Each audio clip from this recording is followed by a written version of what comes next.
Mario, please come to the castle. I have baked a cake for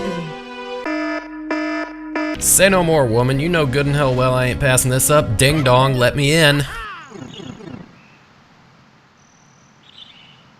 Another day, another Mario title. My first one, in fact. But we really don't have time to talk about that because I appear to be being stalked. Who are you, anyway? You appear to be, reporting on the scene of an otherwise mundane trip I'm making to my love's castle. And, what is this about missing power stars? You have got to be kidding me. How many times do we have to go through this? Will Bowser ever learn his lesson? Will Mario ever learn his lesson? Can we ever catch a break? You know, personally, I feel like if there's any classic title to apply the cake is a lie to, it's this. World 1, and even someone who's never played this game before can tell, you are not smack in the middle of the battlefield. And I barely even started the game, and already we're roughhousing. Can you imagine how this would be for someone who is just starting to play the N64 for the first time, like, you know, way back in the day? It's gotta suck. I guess we should have listened to Chicken Little, because the sky is falling. But enough about those rolling balls, those water balls, balls, big balls. We need to get down to business here. We've got this sub-boss at the top of the mountain, and although he may look a little menacing, yeah. However, for a guy that moves about, I don't know, less than a mile an hour, you won't find yourself very lucky if you come in at the wrong angle. Picking up an enemy that's about the equivalent of a 15-ton shot? That's no problem. I'm Mario, bitch. I can do it. I can do it twice. I can do it a third time if I'm so inclined. And any good gamer out there knows that all bosses must explode. I found it. Princess, where's my cake? Yeah, that was a little wishful thinking right there, because I forgot that in the Mario world we can't have nice things. That first level was too easy, and in my book, that's not really a good thing. We interrupt this program to bring you another pointless dialogue box in this bloody obvious trick. And on a side note, this is what happens when thwomps fall victim to minimalism. Shh. Sweep it like a will, baby.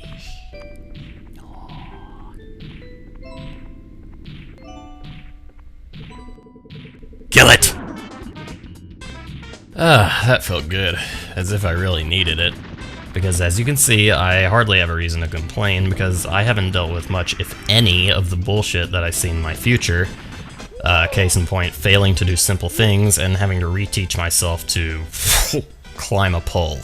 It's instructions on the basics that bore me, as if this is my first time picking up a controller and staring into the idiot box.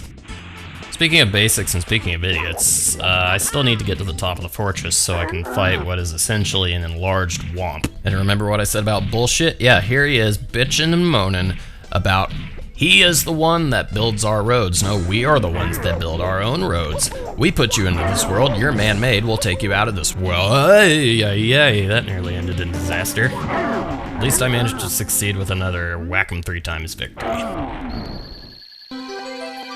So that's 2 stars, but unfortunately I don't think that's enough to unlock an additional level. So I think all that's left to do at this point is mosey around the castle and see if we can find some secret stars, as they're called.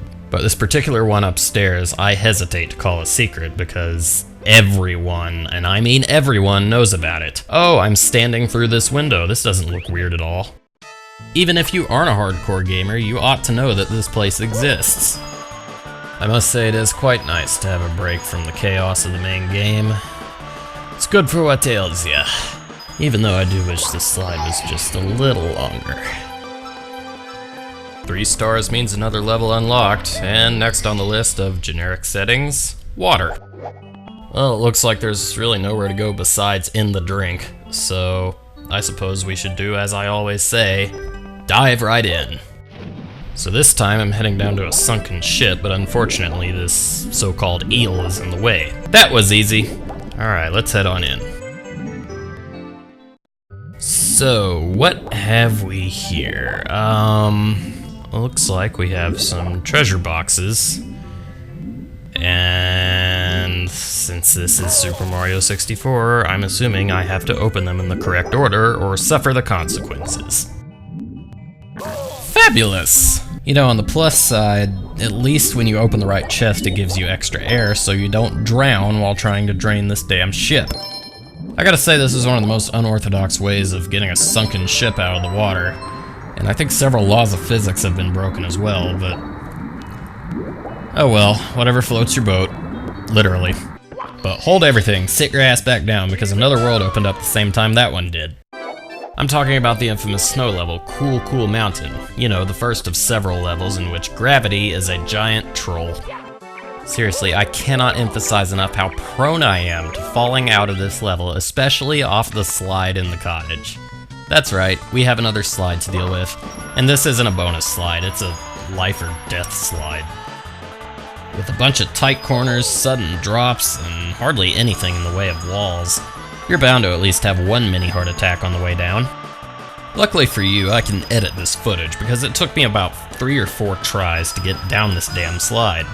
And I must say, this is a really crappy way to get cabin fever, if you will. Okay, so now what? I get to race a giant Koopa, I get to show an example of really bad parenting, and I find another secret spot in the castle. And where's that secret again? Oh yeah. To my right, that gaping hole in the wall. Yeah, lesser known than the slide, but you still shouldn't have forgotten about it.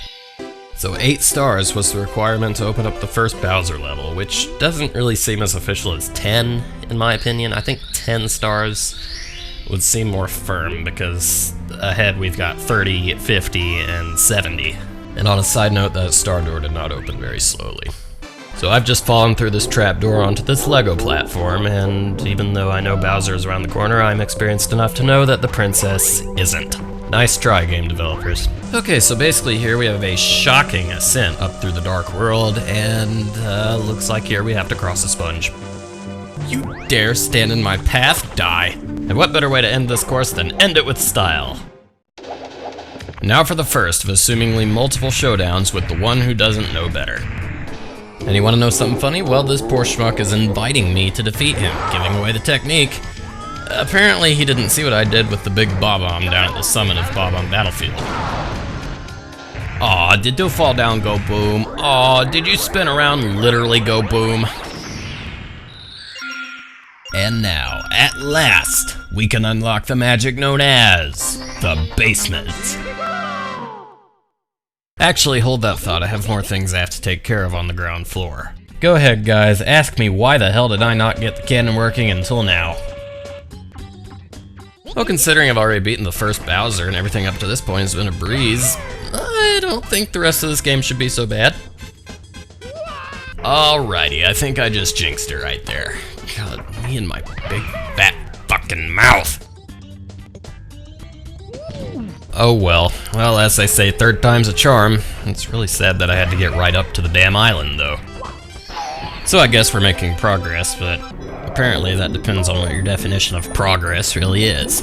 If it means nearly losing your life in the process of trying to remove a stone from this eel's posterior, and then the game making you go play fetch, then yeah, I'd say we are making progress.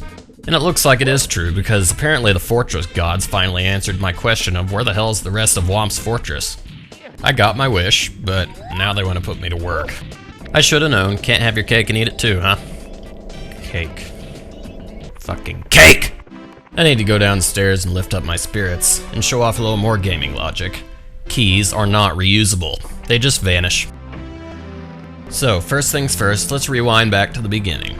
As you're crossing the bridge over the moat to go into the castle, if you have a really good eye, you'll notice that there is a door at the bottom of the moat. Even though we could lift up Bowser and spin him by the tail, for some stupid reason we just can't seem to open doors underwater. We need to remedy this. But if I may ask, what the hell are we gonna do with all this water?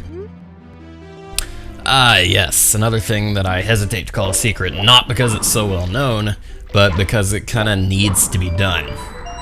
And why does it need to be done, you may ask? Well, remember the Switch palaces from Super Mario World? Yep, they're back. And even though these aren't really palaces per se, it's pretty much the same concept, you know, step on a switch, activates the block.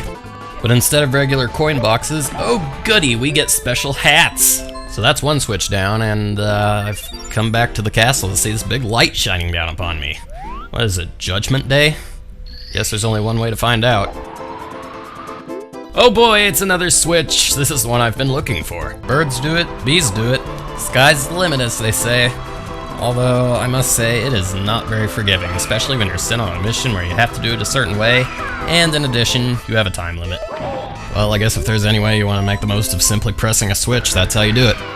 And now, all together, let us spread our wings and fly back to reality. So I hope you've remembered what I said about progress. Well, it is at this point that I've realized how little progress I've made. So lock the doors, turn out the lights, and get comfy, damn it. We're just getting started.